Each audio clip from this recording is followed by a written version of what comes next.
Steve Lufkin. He was born and raised in Richfield, Minnesota. He graduated high school and then went to Gustavus College, where he met his future wife, Stacy Johnson. When Steve is not fishing or golfing with friends, he loves to be with his two boys, Isaiah and Zach. He's been the coach for most of his son's baseball and football teams. Active would have been maybe another word. He's been active in a lot of things, since I met him. First and foremost, at his core, our faith is huge, and he's always been involved in something related to our faith, whether it was Fellowship of Christian Athletes in college, whether it is a youth group that we were youth leaders of. He did confirmation and Sunday school classes for our kids for years and years and years. Small groups, stuff like that, really is his passion. In addition to being very active within his church, Steve is also very active within his school. He's been the coach of the Henry Sibley math and football team there for many years.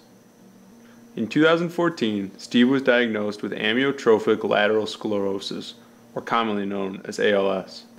It started, we were guessing, I first started noticing it in spring break of 2013.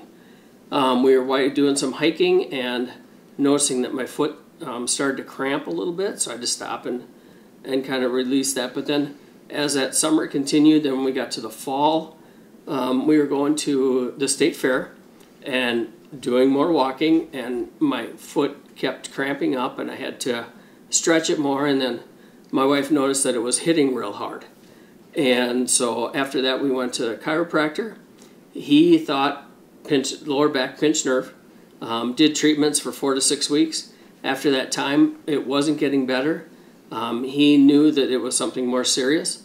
So then I was off to a bunch of MRIs and different tests, and more tests and more tests and more MRIs. And all of a sudden then it came to that it's kind of a disease that gets the diagnosis when there's nothing left.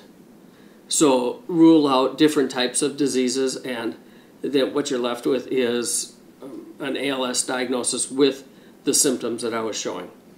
And then from there, it like I said, started in my left foot, which was drop foot, and we can show what that is a little bit later.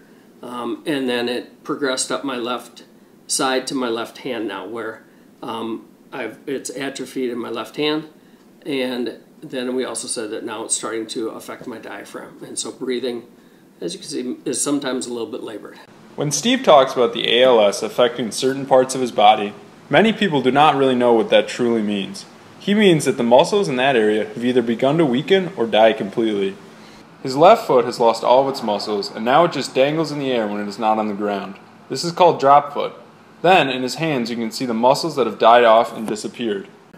It is actually a brain disease that affects the neurons that flow to, and the signals that flow to your muscles. And so as it moves through your body, those neurons begin to shut down, and so your muscles start to atrophy, and eventually it'll go to places where it'll eventually go, which is your breathing and your heart and things like that. And so it's sort of a wasting disease. ALS, or Lou Gehrig's disease, is a neurological disease that attacks the nerves and weakens the muscles in the entire body.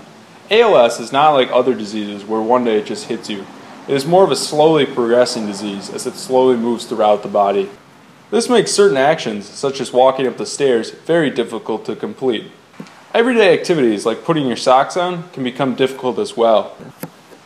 In order to adjust to these challenges, a family must make their house handicap accessible and buy special equipment to help with these everyday tasks. ALS is a horrible disease, and there is no known cure at this time. It is hard to think what Steve is going through or visualize the end game of it all, but just because there's no treatment available doesn't mean we still can't do anything to help. Well, obviously, I guess first off, donations, of course, to help fund all this. But in addition to funding and donation, I think one of the big things is just support. Supporting the Lufkins is one of the biggest things you can do to help. along with fundraising for both the Lufkins and ALS organizations like ALS TDI and the ALS Association.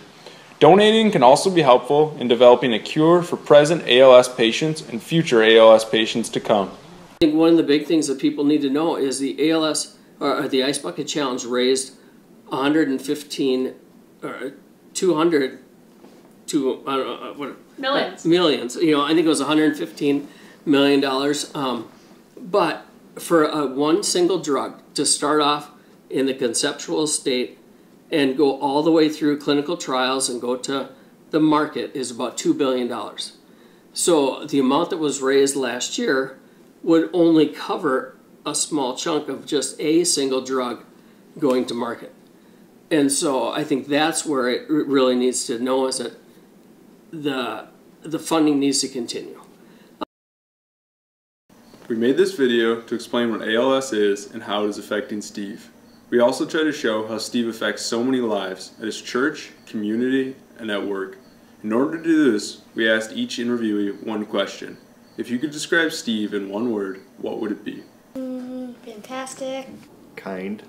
One word that describes Steve is servant. First thing that comes to mind is compassionate. The word I came up with was honorable. Awesome. Cool. Compassionate. I guess loving. Loving would be if I had to put it to one thing, it'd be loving. No.